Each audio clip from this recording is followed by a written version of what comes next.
In its quest to provide an open forum for discussion of controversial issues, this station allows hosts and their guests to express themselves without any significant censorship. You're advised that any views expressed by the hosts or their guests are not necessarily the views of Tug Entertainment or its partners. It's time to go beyond being plugged in. It's time to be LinkedIn. It's the LinkedIn Lady Show on the Rockstar Radio Network. The LinkedIn Lady Show with Carol McManus is designed to inform us, inspire us, and educate businesses, entrepreneurs, and individuals on the specific uses of social media for growing our businesses. Every social media site has a specific demographic, personality, and purpose. And that's what we'll learn about today. The LinkedIn Lady will interview a variety of guests, business owners who will showcase their businesses and talk about how they use social media to stay in touch with customers and to attract new relationships that will become customers.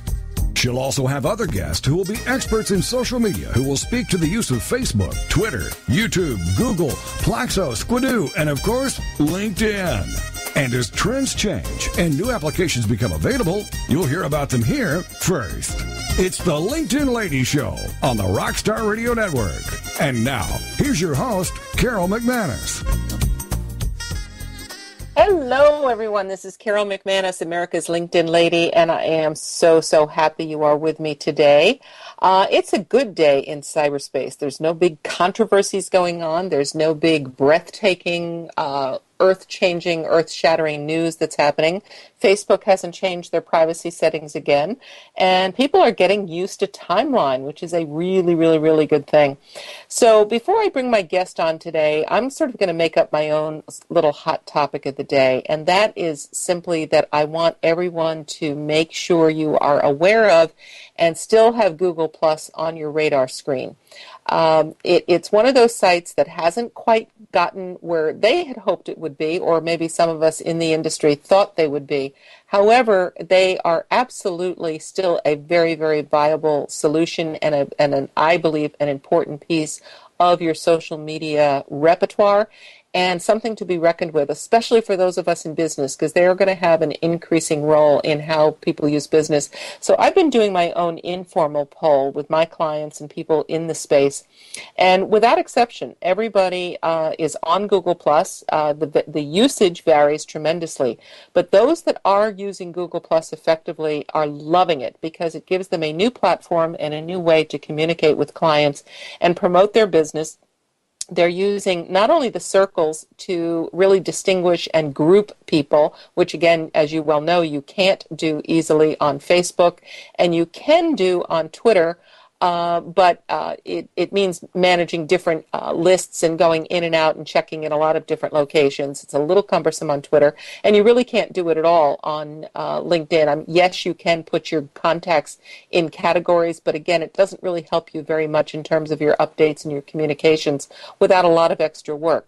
So Google Plus offers some really cool solutions there. And then, of course, the other feature that people are finding very useful are Hangouts, where you can put together conference calls. Offers more bandwidth and more user interface than Skype does, and just a really good alternative. So if you are in business and if you are not yet on Google+, I implore you to please at least set up a basic profile page for your company, for your business, for your brand, so that you capture that and nobody else can take it, and also for your personal profile, whether or not you fully develop or are in a position to integrate it into your social media plan right now, because I do believe that this is going to become very important as we move forward and as we evolve even more in the social media space. So with that little tidbit of the day, I am so excited about the guest that I'm bringing to you today on a couple of levels. He is a mega blogger that I have been following for some time, which is why I originally reached out to him about being a guest on the show, because I find his voice, his insights, his humor, and his way of positioning information and creating thought-provoking commentary is just brilliant. But there's a reason for that. He has been recognized among the top 100 social media influencers by Social Technology Review and others, which we will chat about a little bit more. He's written for, let me give the formal introduction because that's probably better. Otherwise, I'm just going to go off on a tangent here because I just think so much of him. But what I really want to say, and I want everybody who is looking for a social media advocate or maybe somebody to come into their organization to help them, this is a person in transition who is absolutely available to help you now today. So let me tell you about him. We're going to bring his insight, experience, controversy, and solutions to our conversation. Mr. Steve Olenski is a 20-year veteran of creative advertising, marketing, and branding. Named one of the top 100 most influential people in social media today, he describes himself as a guy who just likes to write, create, conceptualize, generate ideas, drink way too much coffee, Starbucks I hope, Steve, and of course use social media. Right now, Steve is in a transitional phase of his career, having recently been laid off, and many of us know what that's all about, or certainly know somebody who has.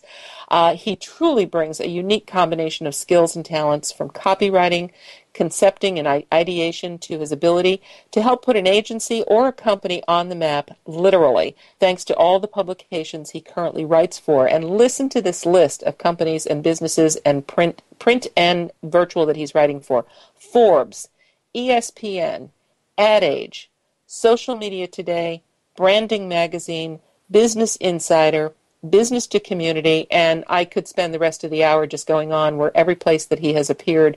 And if you don't believe me, just go Google Steve Olenski and you'll know what I'm talking about. He's established himself as a respected thought leader in the industry, which is why I was so attracted to him.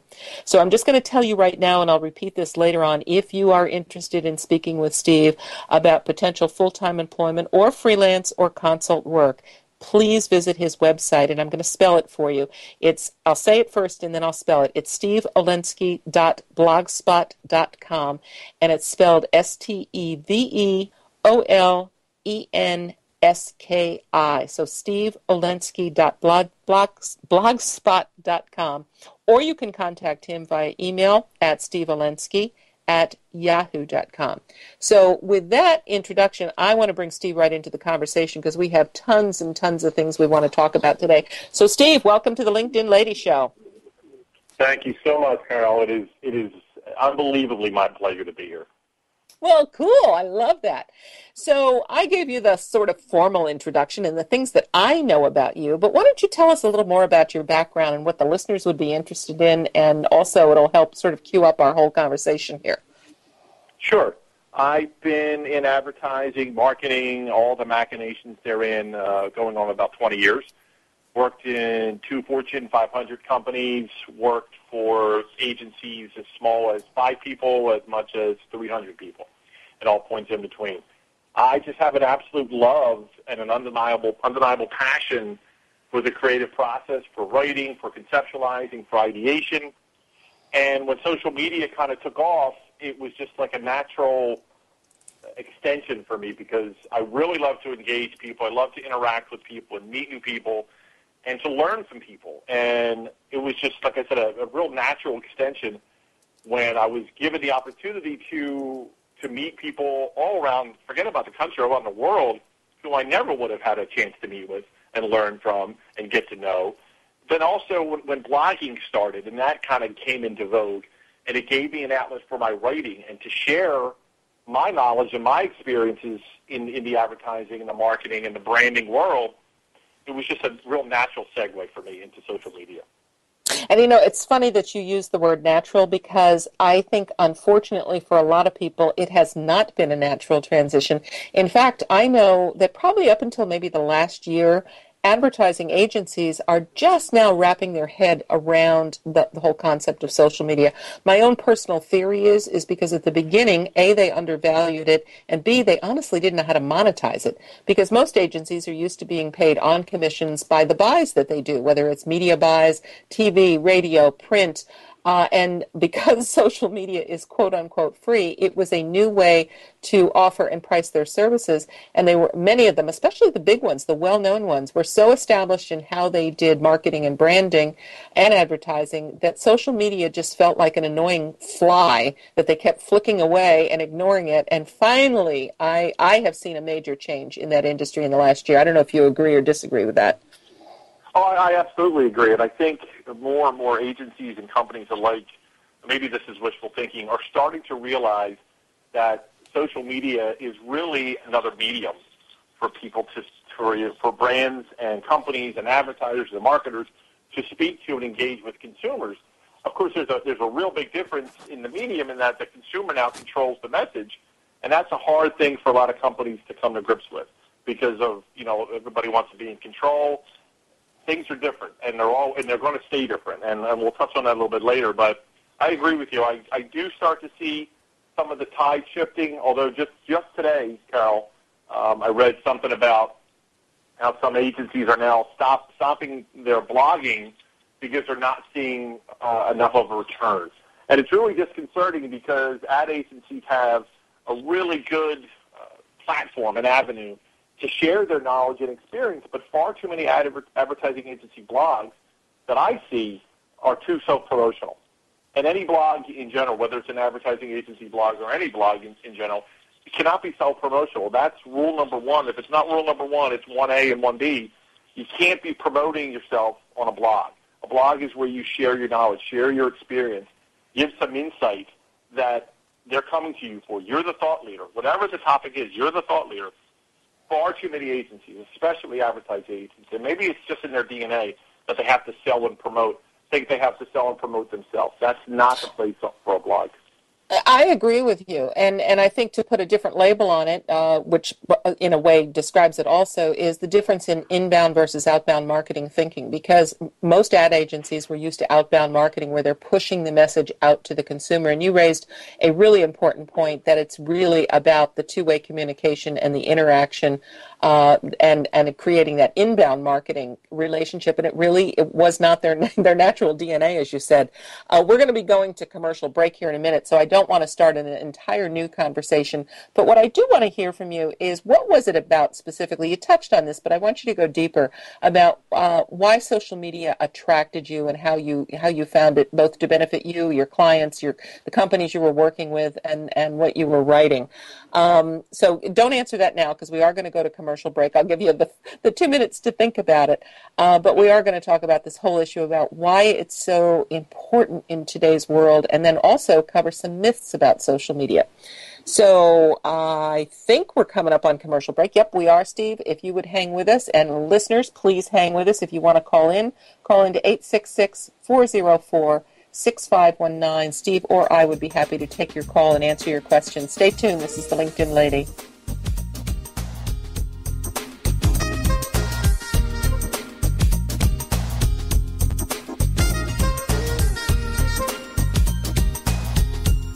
From Hawaii to the East Coast, she knows how to get the most out of social media. It's the LinkedIn Lady, Carol McManus, and this is the LinkedIn Lady Show on the Rockstar Radio Network. And we'll be back with more right after these. Yes, there is an app for that. Yes, there's an app for that too. And yes, there's an app for that. You hear it all the time.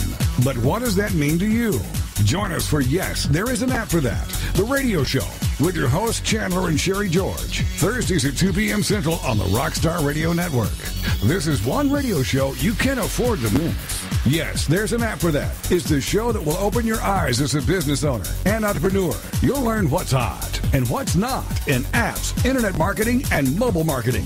And as a consumer, you'll learn what's new in the mobile app world each week and how it can affect your life on a day-to-day basis.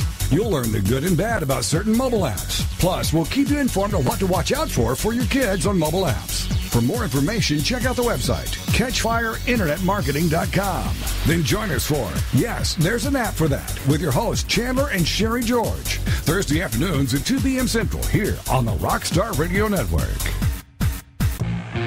Join the Keemer twins, Melody and Marilyn, for Double Trouble Talk Radio every Tuesday night at 9 Central, 7 Pacific on TogiNet.com.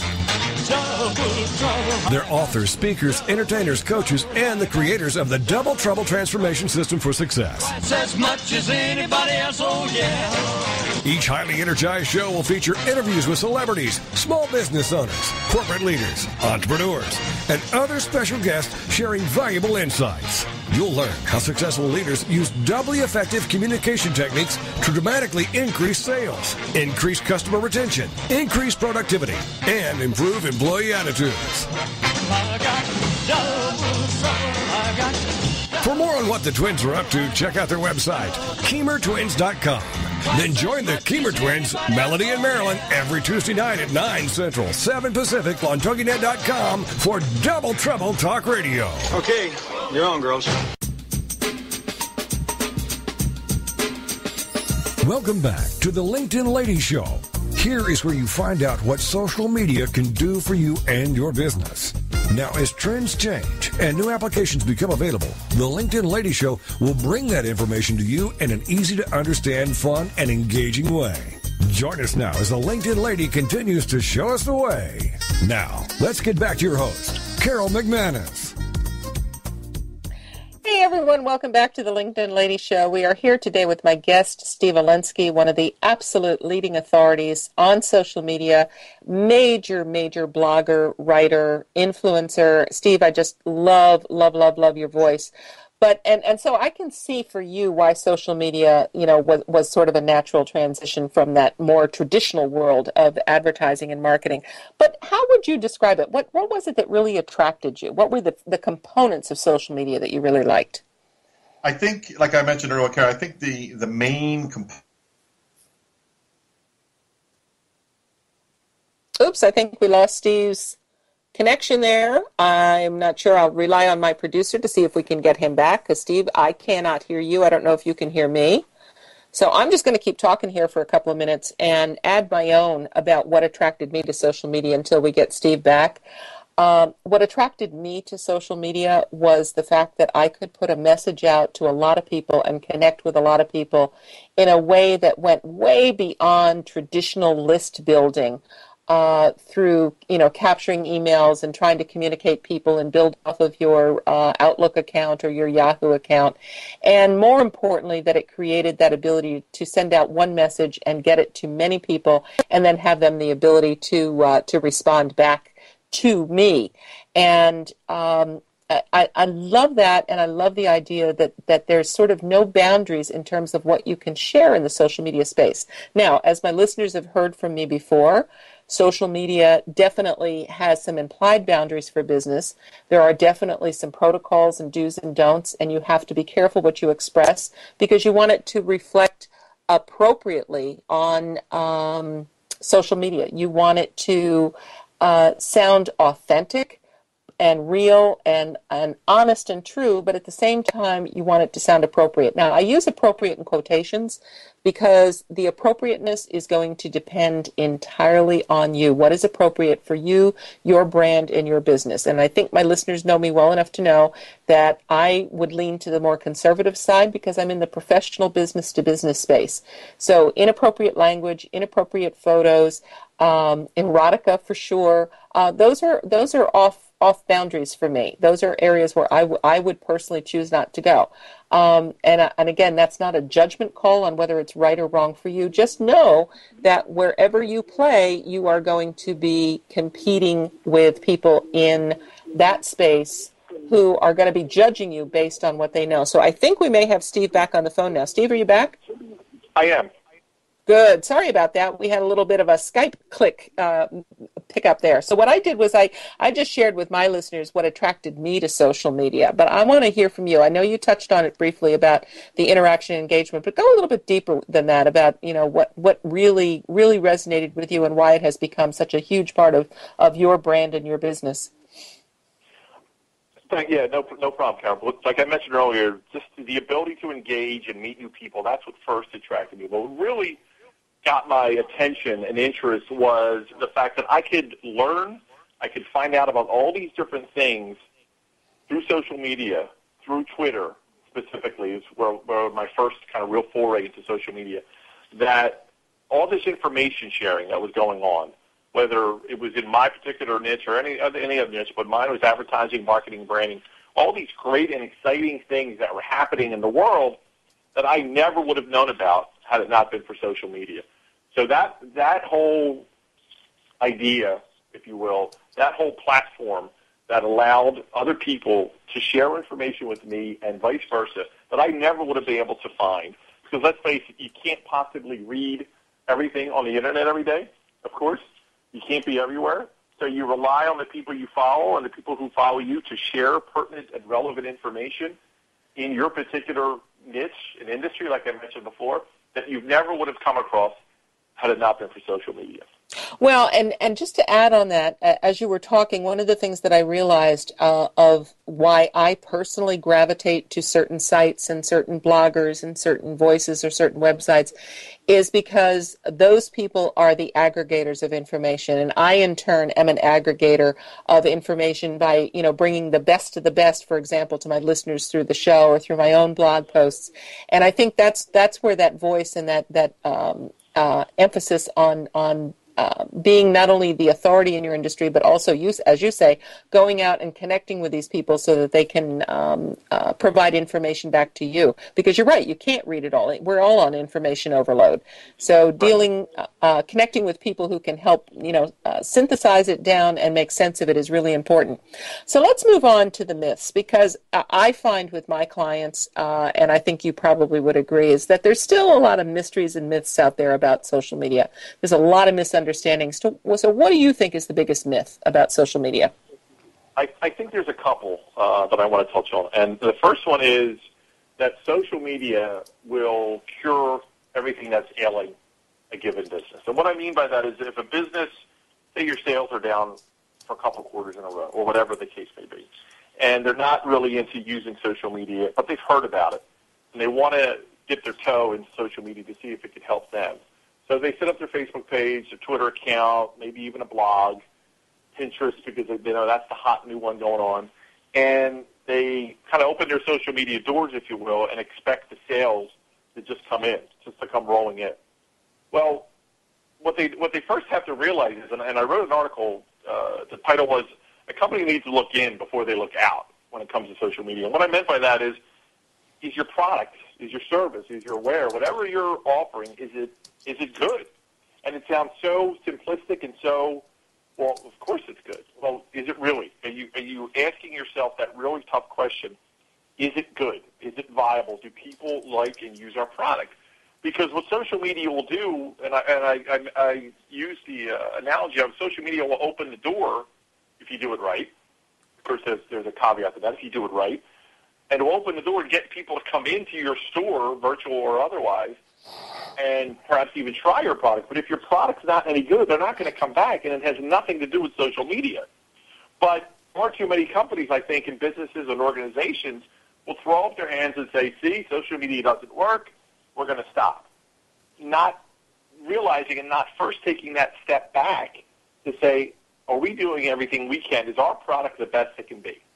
You know what I mean? That's really hard to be objective about your own company, about your own product before you get into social media. And I think that's a big problem with some companies that just don't kind of want to face the music or don't see the fact that the product needs to be enhanced, needs to be better. Whatever the product is, I don't care what it is, because social media is not going to fix that problem if your product's not good to start with.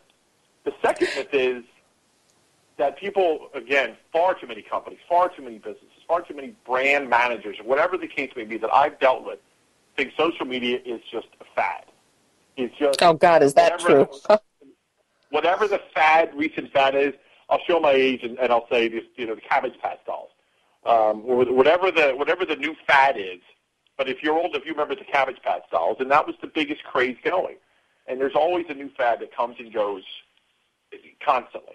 Social media is not a fad. If I could climb to the highest mountain in the world, Carol, I would scream it. Social media is not a fad. It's truly a fundamental shift in the way we communicate, the way brands and consumers communicate with each other. And it's not going anywhere. And the sooner brands and advertisers and marketers realize that your consumers, your prospects, are using social media. They're going to keep using social media. They're going to talk about your brands with their friends. They're going to influence others to make purchase decisions all on social media. If you're not using it properly, again, that's a whole other topic of conversation. If you're not doing it properly, somebody else is going to do it. It's not going to go away. You can't put your head in the sand and say, I'm not using social media because I think it's just going to blow over.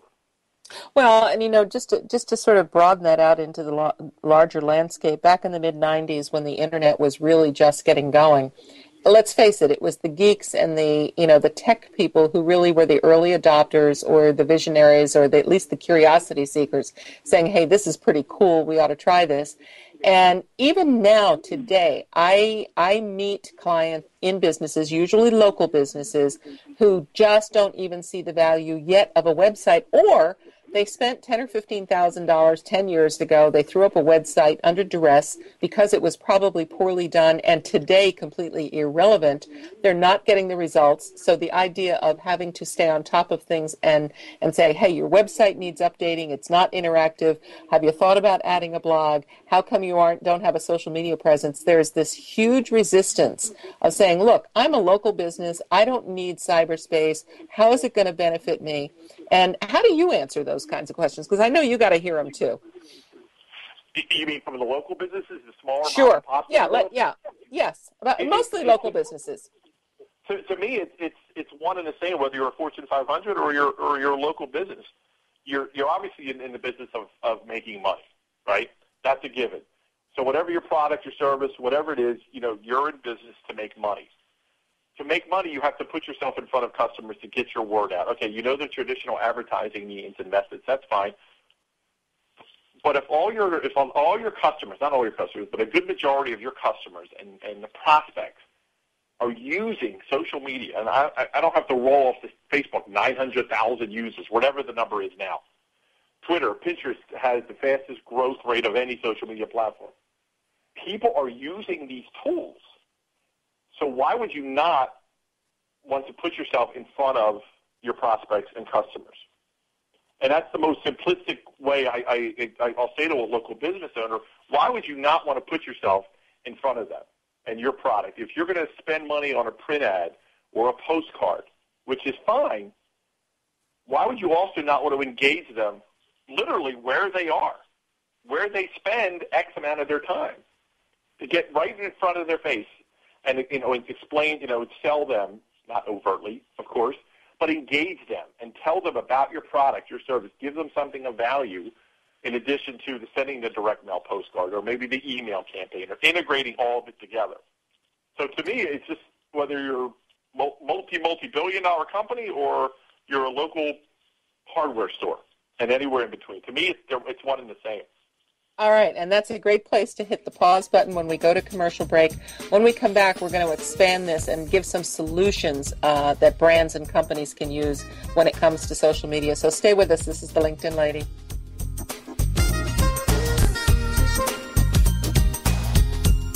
From Hawaii to the East Coast, she knows how to get the most out of social media.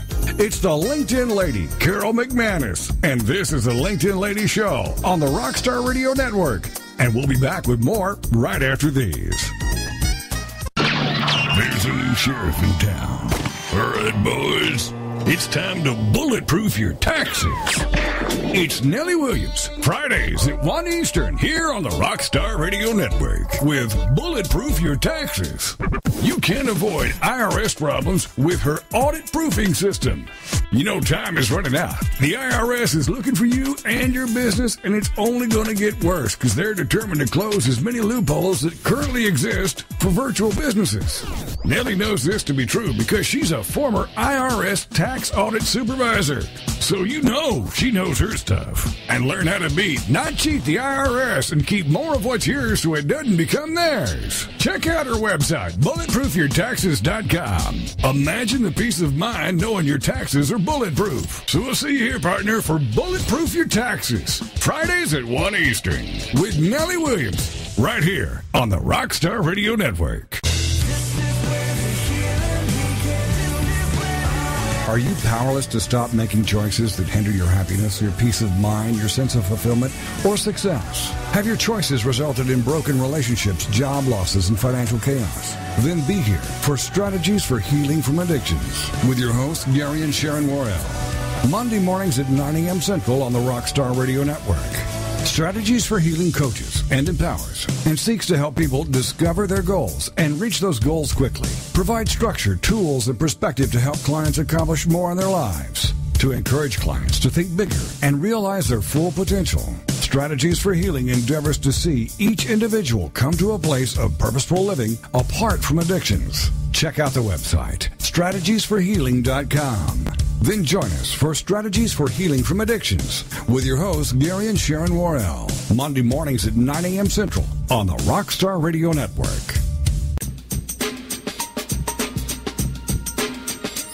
Welcome back to the LinkedIn Lady Show. Here is where you find out what social media can do for you and your business. Now, as trends change and new applications become available, the LinkedIn Lady Show will bring that information to you in an easy-to-understand, fun, and engaging way. Join us now as the LinkedIn Lady continues to show us the way. Now, let's get back to your host, Carol McManus. Hey everyone, this is Carol McManus. You are listening to the LinkedIn Lady Show. My guest today is Mr. none other than Steve Olinsky, and I want to make sure I give you again his website so you can check him out, his blog, which is steveolinsky.blogspot.com. And I want to spell Olinsky. It's OLENSKI.blogspot.com. And Steve, let's continue the conversation where we left off in terms of, we agree, you and I certainly agree, that social media isn't going to cure all of your ails. By the way, I didn't comment before, but I remember your blog post, and I just laughed out loud that if you have a crappy product or a brand, crappy my word, not your word, but if you have that's no good, social media isn't going to fix that. You still have to fundamentally have a good business and a good product, good brand, good service, whatever it is. And then the second point that you made, that this isn't a fad, it's here to stay, and you need to adopt it into your business. So with that, let's turn this around now. Speak to these companies. My listeners are mostly entrepreneurs, smaller businesses. I don't think there's any Fortune 500 companies listening, but if they are, they can learn too. But what are some of the things that they should be doing to be more effective on social media? Let's give some of your best tips. Sure. Some of the things they need to be doing, first, I think first and foremost, is consistency. And what I mean by that is, if you make the commitment, you really have to stick with it. I mean, you set up a Facebook page, you set up a Twitter account, a Pinterest, a blog. Don't just, the analogy I use is the field of dreams. You know, if you build it, they will come. Well, if you create accounts in social media, they're not just going to come automatically. You know, you have to build the ball field, but then you also have to get the players to play, to use the field of dreams analogy. So you have to stay consistent with your posts. You don't have to go crazy and post, 5, 6, 7 times a day on Facebook, for example. You don't have to tweet every single second of the day. You don't have to write a blog post every day. But stay active. Don't just set up an account and then do once a week or once every 2 weeks or something like that, because that's a big red flag to me. When I see a business who tweets once every 2 weeks, Facebook once a month, who writes a blog post once every couple weeks, that kind of thing. If you're gonna start this and get into social media, make it part of your routine.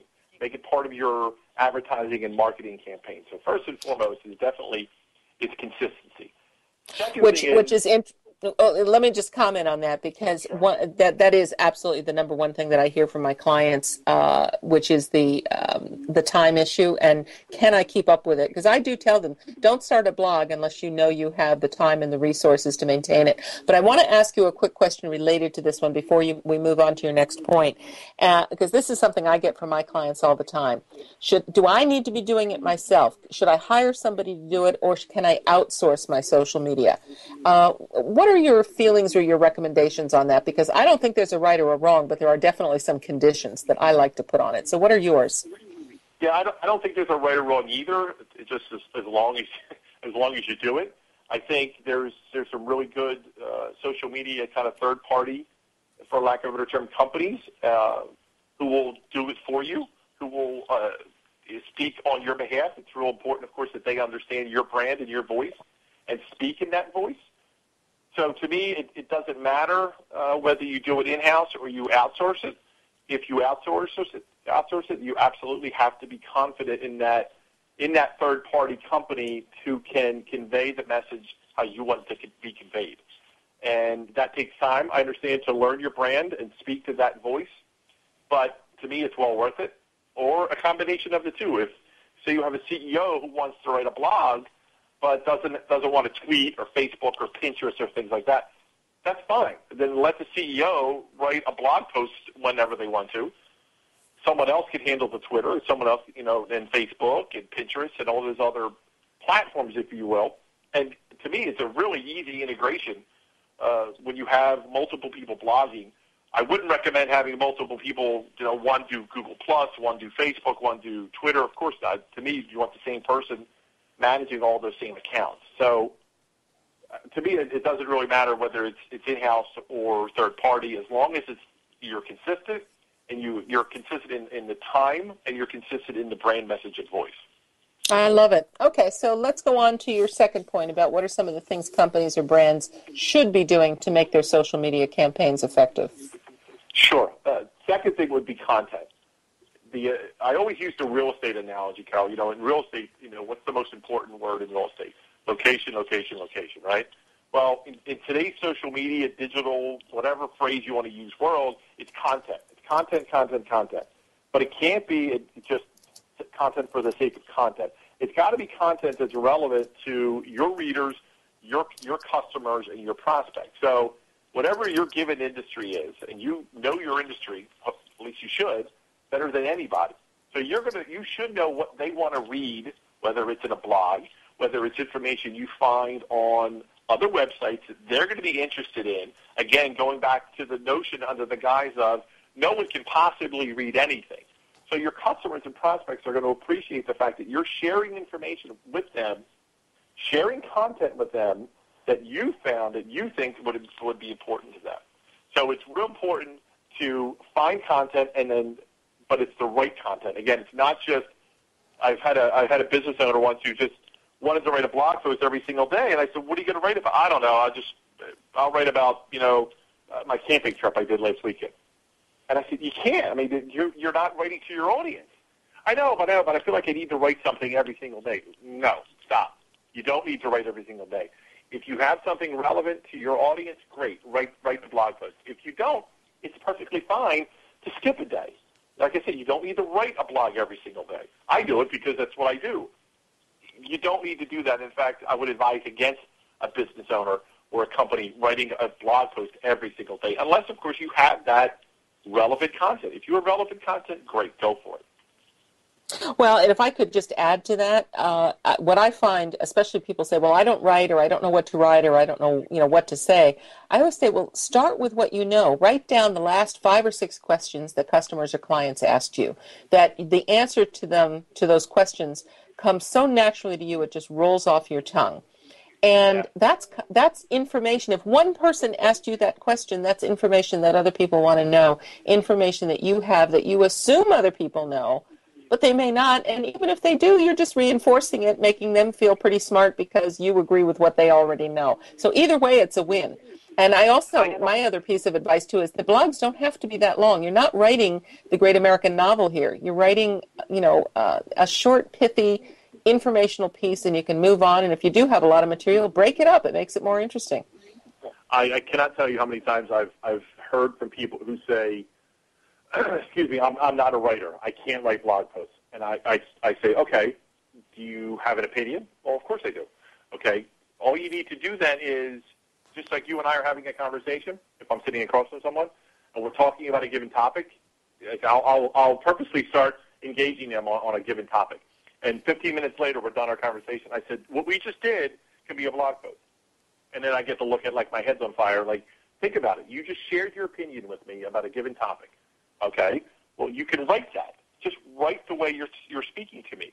And you mentioned my voice earlier, and I take a lot of pride in it. I always try to write in a conversational tone. It just kind of comes natural to me. I kind of just write the way I talk, and I think the way people speak. So I'll tell people who say, I'm not a writer, I don't know what to write about, I'll sit at my desk, and I just get so frustrated. Well, did you just read something online about a given article? Oh, yeah, I just read this article about XYZ. What do you think of it? Well, I think blah, blah, blah, blah, blah. Well, there's an article. There's a blog post. See, what you do is you find an article, and this is a kind of a trick of the trade, if you will. You find an article that you're interested in, okay? And you put you lead it off with I just read this article on blank, blank, blank. What I think happens is, and at the end of your paragraph, and that's all it needs to be, a paragraph or two, you just put on at the bottom, click here to read the full article. And you include the link, and there's a blog post. And I cannot tell you how many times you just see literally the light bulb go off over someone's head. Wow, that's a blog. Exactly, that's a blog post. Because I say to people, you're the thought leader. You're the whatever. I don't know everything. I write about a lot of different things, but I don't know everything. The guy you're reading doesn't know everything. The woman's blog post she doesn't know everything. There's stuff that only you know. That's why you have a job. Again, and then the next light bulb goes off. It's like, oh, I do have something to share of value. I said, exactly, that's it. That's what people want to know. That's why people want to come back. You're giving them something of value. And just to add a little tip to the busy executives that you talked about that are listening, you do not have to. In fact, it's not good use of your time to do the actual writing. But if you would invest $100 in a good little digital recorder, and as you have these random thoughts, as you're driving in the car, as you can even get the waterproof ones to use in the shower if that's where, like most of us, we do our best thinking. Keep it on your desk. When you're, going out for that walk at lunchtime, just put those thoughts, that experience on a tape, and then give it to the person who's going to do your blog post or your updates on your Facebook page, because you've now not only given them the information to post, but you've also expressed it in your voice, going back to something that Steve said earlier, which is so important. By the way, for those of you that aren't writers, when we talk about voice, what we mean is literally voice is how a writer expresses themselves, which is usually an extension of how we talk. And that's what I love about your style, because it is conversational, Steve. It's easy to read. It's understandable. I really feel there's a real human being behind that, and not I don't feel like I'm reading an academic textbook. I'm having a conversation with you, even though you don't realize it, because that's how engaging your blogs are. Right. And I wanted to throw that in. I thank you for that. And actually, I want to touch on one thing, if I can, before we move Please. on. You mentioned earlier about influence. Investment. ROI. How marketers and advertisers are so conditioned to think ROI stands for return on investment. Well, in social media, another big hurdle for people to grasp is the I in ROI doesn't stand for investment; it stands for influence. And once you start changing that I from a monetary standpoint, you can just see the hairs on the back of CFOs' necks, and marketers and advertisers are like going, wait a minute, I have to put a dollar sign in it. So that's fabulous. We're going to come back and talk about that on the other side of the commercial break. The I is for influence, folks. Think about that until we come back and Steve adds to that. This is the LinkedIn Lady. From Hawaii to the East Coast, she knows how to get the most out of social media. It's the LinkedIn Lady, Carol McManus, and this is the LinkedIn Lady Show on the Rockstar Radio Network. And we'll be back with more right after these. Thursday nights, get ready for the Read My Lips Tips for Success radio show with your host, Linnea Millette, at 11:10 Central on TogiNet.com. What are the Read My Lips Tips for Success? Well, it's spelled out like this. R, realize it is possible. E, embrace all relationships. A, advance through adversity. D, develop your significance. M, manage your health and wealth. Y, yield to your natural abilities. L, listen to your heart. I, invest in yourself. P, persist by taking small steps. And S, serve others. Each week on the show, you'll find a safe haven whereby tips, insights, and strategies are shared by Linnea and her guests. Go to Linnea's website, readmylipstips.com. Then join us Thursday nights at 10 p.m. Central for the Read My Lips Tips for Success radio show with your host, Linnea Millette, on TogiNet.com. This is sheriff in town. All right, boys. It's time to bulletproof your taxes. It's Nellie Williams, Fridays at 1 Eastern, here on the Rockstar Radio Network with Bulletproof Your Taxes. You can avoid IRS problems with her audit proofing system. You know time is running out. The IRS is looking for you and your business, and it's only going to get worse because they're determined to close as many loopholes that currently exist for virtual businesses. Nellie knows this to be true because she's a former IRS tax audit supervisor. So you know she knows her stuff. And learn how to beat, not cheat the IRS and keep more of what's yours so it doesn't become theirs. Check out her website, bulletproofyourtaxes.com. Imagine the peace of mind knowing your taxes are bulletproof. So we'll see you here, partner, for Bulletproof Your Taxes. Fridays at 1 Eastern with Nellie Williams, right here on the Rockstar Radio Network. Welcome back to the LinkedIn Lady Show. Here is where you find out what social media can do for you and your business. Now, as trends change and new applications become available, the LinkedIn Lady Show will bring that information to you in an easy-to-understand, fun, and engaging way. Join us now as the LinkedIn Lady continues to show us the way. Now, let's get back to your host, Carol McManus. Hey everyone, it's Carol McManus. Welcome back to the last segment of today's show. We're here with my special guest, Steve Valensky. And Steve, you really dropped a little bombshell right before the last commercial break. I want you to expand on it. What you said was the ROI, the I in ROI in the social media world is not about investment, it is about influence. So expand on that.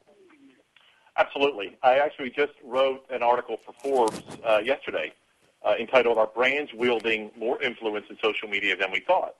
And the topic or the genesis of my article was a survey that was done by a company called Market Force. And they surveyed over 12,000 consumers in the United States and the UK about how they use social media. And it was across a wide array of industries, from retail, restaurant, travel, entertainment, and financial businesses. And what they found, there's two findings. One was not very surprising to me because I've fully expected to see that. The other one was very surprising, which led to my article. The first finding that wasn't surprising was that 81% of the respondents said they are directly influenced in their purchase decisions by their friends on social media. That just did not surprise me whatsoever, because I've read study after study that showed that a brand ambassador can be really powerful on social media, how the influence they can wield over their friends in terms of making a purchase decision. The finding that really kind of shocked me and surprised me was that 78% of the respondents said they were influenced by what they read, the posts that were made by companies on social media, by the brands on social media. So 78% of the respondents said what a brand or a company posted on social media influenced their purchase decision. And that one really kind of got me thinking that was, I started to openly wonder. In fact, I even wrote a subhead in my article saying, "Are brands finally getting it when it comes to social media?" And I wasn't ready to go there, not by a long shot. But what the survey really showed me was that, again, back to the content I talked about earlier, if a brand, company, organization posts and shares the right content with their followers, their fans, whatever the term is, and their prospects, whether they're existing customers or prospects through social media, can and does influence their purchase decision. So really, if you think about it, the I influence then becomes the investment, because when you go from influencing someone to make a purchase decision, of course, now you're back into money and making all the CFOs happy. So that to me was a really, really interesting finding that I did not expect to see, that many number of people said they were influenced by what companies are posting on social media in terms of influencing their decision. Now, to take it even a step further, which was even more intriguing to me, of the 12,000 or so people who were surveyed, 75% of those were women. And women, to me, and I've written a post about this as well, an article about this, women are absolutely the most powerful brand ambassadors in the world. The reason I say that is that women make up the majority, 85% of all household decisions, purchase decisions in a given home. That's huge. So when I read that 75% of those people, of the 12,000 people who were surveyed, were women, and of that group, nearly 80% were directly influenced by posts that companies and brands had posted via social media into the directly influenced their purchase decision. That was really, really interesting, intriguing, exciting for me to finally, think our brands, like I said, starting to get it, are starting to realize they do wield that power. They can influence. There's that I, but can influence, which could lead to the investment, which is the I that they're most comfortable with. So if that makes any sense, that it is starting maybe to turn a corner a little bit, that brands are starting to see some, at least the ones, again, going all the way back to the beginning, the ones who are doing it right, are starting to see that what they do in social media can and does influence what happens at the register. Okay, so I'm still hearing a little skepticism in your voice and because you've said in a couple of different ways, a lot of companies still don't get it. So what would be another key mistake that my listeners and our companies who are tuning into us and listening to this podcast, what should they avoid or realize about their social media? Well, I think there's far too many companies, brands, whatever, that are under the misconception that the term I use, they think they're still driving the proverbial bus on what I call the social media superhighway. They're not. The consumer is absolutely in control of the conversation. That's another hard nut for a lot of companies and brands to accept, that they're not in control. They're not, it's not 5 years ago where, let alone 10, 15, 20, 30 years ago, back to the Mad Men days, where you would run a TV commercial, you would run a radio spot, you'd run a print ad, and you would tell the consumer exactly what you want them to know. They would make their decision whether or not to come in and shop or not. Those days are gone. The consumer is driving the conversation. Yeah, you're still going to do the print ad, you're still going to do the radio and the TV, but they're going to go on social media, and they're going to talk about it, and they're going to engage with other people just like themselves, and they also want to engage with you. But they're the ones controlling the conversation. You're almost kind of along for the ride. You need to engage them and do it right and share that right content with them and answer any questions they have. And by all means, if and when you make a mistake, and mistakes happen because everybody is human, do not, under any circumstances, run away.